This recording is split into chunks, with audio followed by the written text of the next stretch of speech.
बबनजी, मला हेच विचारायचं, तुम्ही या काकडा गावचे सरपंच आहे. आतापर्यंतचा तुमच्या कार्यकाळात काय काय विकास इथे झालेला आहे? कोणत्या अशा समस्या पाहिल्या तुम्ही या गावाच्या, ज्या तुम्ही पूर्ण केल्या आहे, आणि भविष्यामध्ये विकासाला घेऊन काय प्लॅन राहील? आता समस्या म्हणजे आता ज्या काही निधी मिळालेल्या होत्या आम्हाला, जिल्हा परिषद, पंचायत समिती आणि एक आपलं दलित वस्तीचा समाज निधी, तर त्यामध्ये आम्ही रोडचे कामं केलेले आहे. आणि बाकी खासदारकडून, आमदारकडून असा आम्हाला निधी अजूनपर्यंत मिळालेला नाही. 3 वर्षाची कालावधी होत आहे.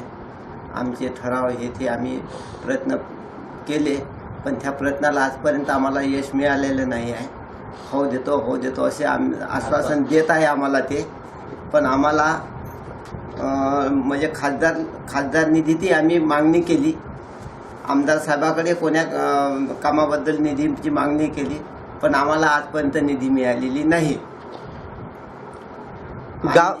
आणि जे आता गाव विकास कामं जी आहे ती आता हे कसं आहे साहेब, निधीच्या भरोशावर कामाची हे आहे. निधी मिळाली तर कामं होणार, निधीच जर मिळाली नाही तर काम काय कशावर होणार? आम्हाला आता इथे नळ योजनेची कुठे पाईपलाईनची कमतरता होऊन राहिलेली आहे. काही गावाला पाणी पुरेसं भेटून नाही राहिलेलं आहे. त्याच्यामुळे आम्हाला नळ योजनेकरता निधीची आवश्यकता आहे. गावामध्ये रस्ते, इलेक्ट्रिसिटी, वैद्यकीय सेवा अशी एक प्रमुख समस्या असते, सॉल्व्ह झालेली आहे का? रस्ते आणि इलेक्ट्रिसिटी पर्याप्त मात्रेत गावात आहेत का? तर त्यालाही काही अपुरी आहे. कुठे कुठे पोल नाही आहे, कुठे लाईटाची आवश्यकता आहे, तर पोलची आवश्यकता आहे आम्हाला इथे. वैद्यकीय सेवा आहे का पर्याप्त? वैद्यकीय सेवा आहे, पशुवैद्यकीय नाही आहे, त्याची जरूरत होती आम्हाला. गावामध्ये बेरोजगारी एक मुख्य समस्या असते. ग्रामपंचायतीमार्फत बेरोजगारांना रोजगार देण्यामार्फत काही प्लॅन आहे का? हो.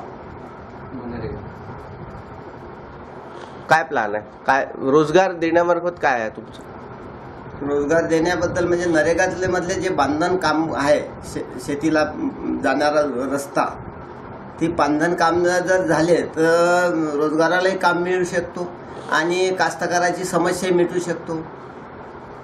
तर त्यामध्ये आम्हाला निधी मिळणं जरुरी आहे.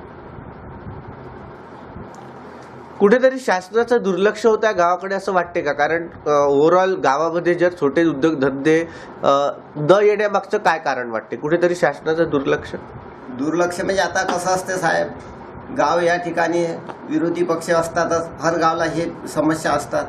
त्यामध्ये काय, आपण जे मागण्याची तरतूद केली तर त्यामध्ये विरोधी पक्षाचा काही त्याच्यात हे असतो की बा आपले जे विरोधी पक्षाचे जे आहे आज कार्यकर्ते किंवा कोणी अधिकारी आहे त्यांच्या हातावर नाही झाल्या पाहिजे अशी, म्हणजे त्यामध्ये काय होते का यांच्या हातावर जर कोणते कामं झाले नाही तर लोकलेटी याच्यावरची कमी होईल आणि आपल्याकडे भर पडेल. पुढच्या पंचवार्षिकला आपल्याला सपोर्ट मिळेल गावकऱ्यांचा आणि आपल्याला हे वर्चस्व मिळून आपण पदाधिकारी बनू, ही भावना अशी खेड्या विभागात असते.